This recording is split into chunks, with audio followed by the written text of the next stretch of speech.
நடிகை நயன்தாராவுக்கும் தனுஷுக்கும் இடையே நடந்த சண்டைதான் கடந்த சில வாரங்களாக கோலிவுட்டின் ஹாட் டாபிக்காக இருந்து வருகிறது.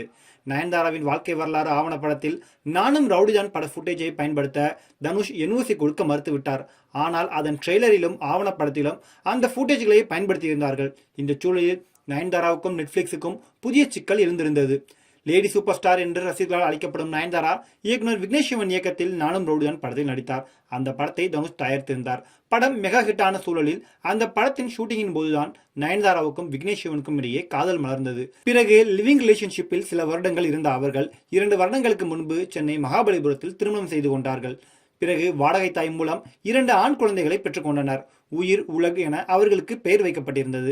சூழல் இப்படி இருக்க நயன்தாராவின் வாழ்க்கையை அடிப்படையாக வைத்தும் அவரது திருமணத்தை இணைத்தும் அவருடைய ஆவணப்படம் ஒன்று அவரது பிறந்த நாளை முன்னிட்டு நெட்ஃபிளிக்ஸ் நிறுவனத்தில் கடந்த 18ஆம் தேதி ஸ்ட்ரீம் ஆனது. இதற்கிடையே அந்த ஆவணப்படத்தில் நானும் ரவுடிதான் படத்தின் ஃபுட்டேஜ்களை பயன்படுத்த தனுஷிடம் அனுமதி கேட்கப்பட்டது. ஆனால் அதற்கு தனுஷ் மறுத்துவிட்டார். இருந்தாலும் படத்தின் ட்ரெய்லரில் 3 நொடி ஃபுட்டேஜ் பயன்படுத்தப்பட்டதால் 10 கோடி ரூபாய் நஷ்டஈடு கேட்டு வக்கீல் நோட்டீஸ் அனுப்பியிருந்தார். அதனை எடுத்து கொதித்தெழுந்த நயன்தாரா தனுஷுக்கு எதிராக 3 பக்க அளவில் காட்டமான கடிதத்தை வெளியிட்டு பரபரப்பை ஏற்படுத்தினார்.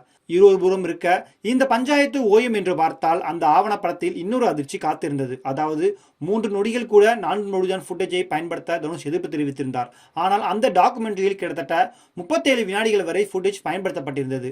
இதனால் பலரும் நயன்தாராவுக்கு எதிரான ஸ்டாண்ட் எடுத்திருந்தார்கள். இந்நிலையில் அவருக்கு மேலும் ஒரு சிக்கல் எழுந்திருக்கிறது. அதாவது நடிகை நயன்தாராவுக்கு எதிராக நடிகர் தனுஷின் ஒண்டர்பார் நிறுவனம் தரப்பில் சென்னை உயர்நீதிமன்றத்தில் மனு தாக்கல் செய்யப்பட்டது.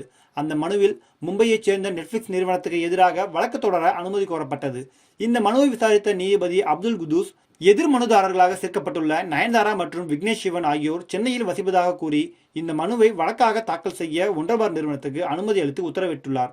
மேலும் வழக்கு தொடர்பாக நடிகை நயன்தாரா மற்றும் இயக்குனர் விக்னேஷ் சிவன் பதிலளிக்க உத்தரவிட்டு விசாரணையை ஒத்தி வைத்திருக்கிறார்கள்.